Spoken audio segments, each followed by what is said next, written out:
मेरे प्यारे दोस्तों, अस्सलाम वालेकुम।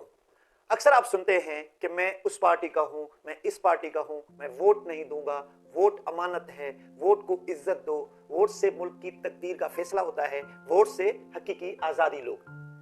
पाकिस्तान की बड़ी पार्टीज को अवाम ने चुना, लेकिन अवाम को क्या मिला? को मिली महंगाई, बेरोजगारी, भूख, बदहाली, और अवाम को ना मिली तो बिजली, गैस, चीनी, आटा, मुफ्त तालीम, सेहत, और अवाम रोती गई, पीसती गई और पीसती गई, और आज अवाम का इलेक्शन में कोई जज्बा जुनून नहीं दिखाई देता। आइए तो जानते हैं इस वीडियो में कि ये क्यों हुआ है।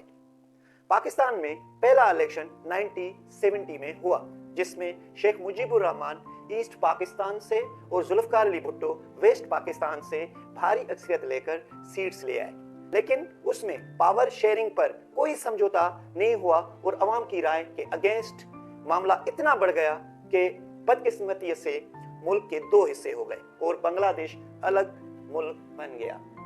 और ये क्यों हुआ,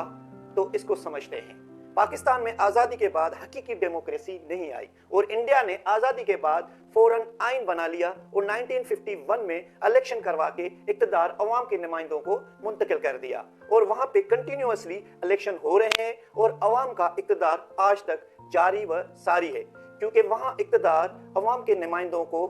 मिडिल क्लास के हाथों में मुंतकिल हो गया।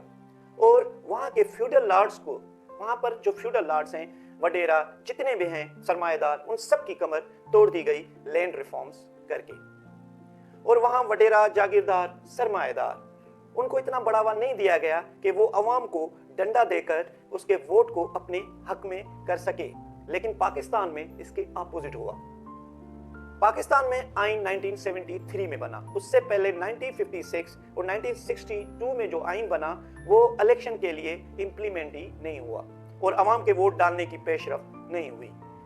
पाकिस्तान में टोटल 11 इलेक्शंस हुए हैं, जिसमें 1970 वाला इलेक्शन कंट्रोवर्शियल हो गया, जिससे एक मुल्क के दो हिस्से हो गए, और 1977 वाला इलेक्शन पाकिस्तान पीपल्स पार्टी ने जीता, और 1985 का इंडिपेंडेंट इलेक्शन मोहम्मद खान जूनेजो की हुकूमत बनी, और 1988 में पीपी, 1990 में पाकिस्तान मुस्लिम लीग नून, 93 में पीपी, 97 में पाकिस्तान मुस्लिम लीग नून, और 2002 में पाकिस्तान मुस्लिम लीग कॉफ, 2008 में पीपी, और 2013 में पाकिस्तान मुस्लिम लीग नून, 2018 में पीटीआई, और 2024 के इलेक्शन, टोटल 11 इलेक्शंस हुए हैं पाकिस्तान की तारीख में।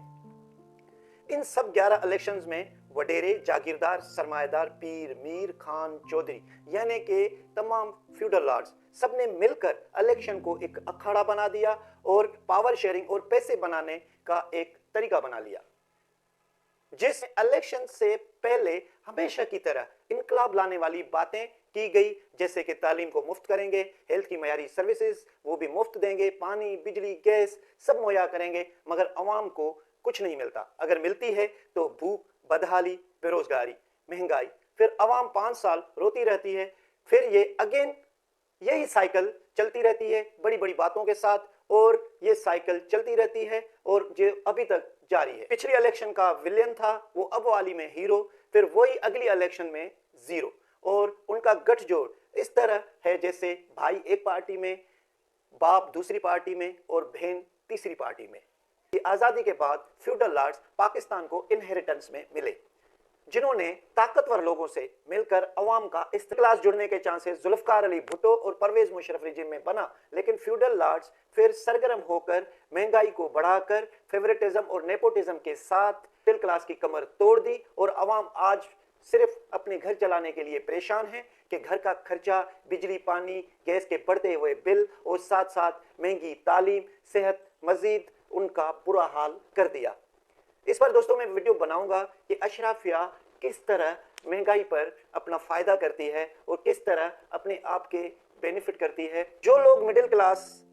मिडिल क्लास ने गाड़ियां ली थी 10 साल पहले, वो अगेन मोटरसाइकिल पर आ गए महंगाई और बदहाली की वजह से। अब आप सोचते होंगे कि फ्यूडल लॉर्ड्स हुक्मरानी किस तरह करते हैं, तो दोस्तों इनका मॉडल बहुत आसान है। वो ऐसे कि ये ग्रुप सियासत पर यकीन रखते हैं, उनको पता है कि इंडिविजुअल सब हमसे नफरत करते हैं, तो वो ये लोगों को divide and rule policy follow करते हैं, और खानदान, सरदार, जागीरदार, मीर, पीर, वडेरा सब या खानदान का बड़ा उनको पकड़ते हैं, उससे ये अपनी सीट पक्की कर लेते हैं और पार्लियामेंट तक पहुंचते हैं और उनको सबको ये बड़े बड़े ख्वाब दिखाकर मुख्तलिफ लालचें देकर उनको खरीद लेते हैं। जब वो सीट लेकर पार्लियामेंट में आ जाते हैं या पावर जब उनको मिलती है तो वो उनको फायदे की जगह आटे में नमक के बराबर फायदा देकर खुद लखपति से करोड़पति और जिनसे वोट लिया है वो सिर्फ नाम के पति और अवाम बनती है कंगालपति। कंपैरिजन में आप वेस्ट को देखें तो वहां पॉलिटिक्स बाय परफॉर्मेंस है और उनकी सियासत नीचे से ऊपर आती है और वहां lower class to upper class migrate होते हैं। वहां लोग अपनी परफॉर्मेंस दिखाकर वोट लेते हैं, फिर मजीद वो बेहतर करके अवाम के दिल जीत लेते हैं। वहां ग्रुप सियासत का वजूद नहीं है और वहां इंडिविजुअल खुद अपने वोट की अहमियत को समझता है। वहां का मॉडल परफॉर्मेंस मॉडल है और वहां जात पात लीडर और जागीरदारी कबीला ट्राइबल सिस्टम नहीं है। दोस्तों, मेरा मैसेज ये है कि आपकी और आपके वोट की अहमियत है। अपने वोट को पहचानें और खुद सोचें और आगे बढ़े। इस 10 साल की साइकिल जारी रहेगी और फिर आप मरने के बाद अपने दिए हुए वोट और वोट से आने वाले लोगों का हिसाब देना होगा, इस दुनिया में भी और आने वाली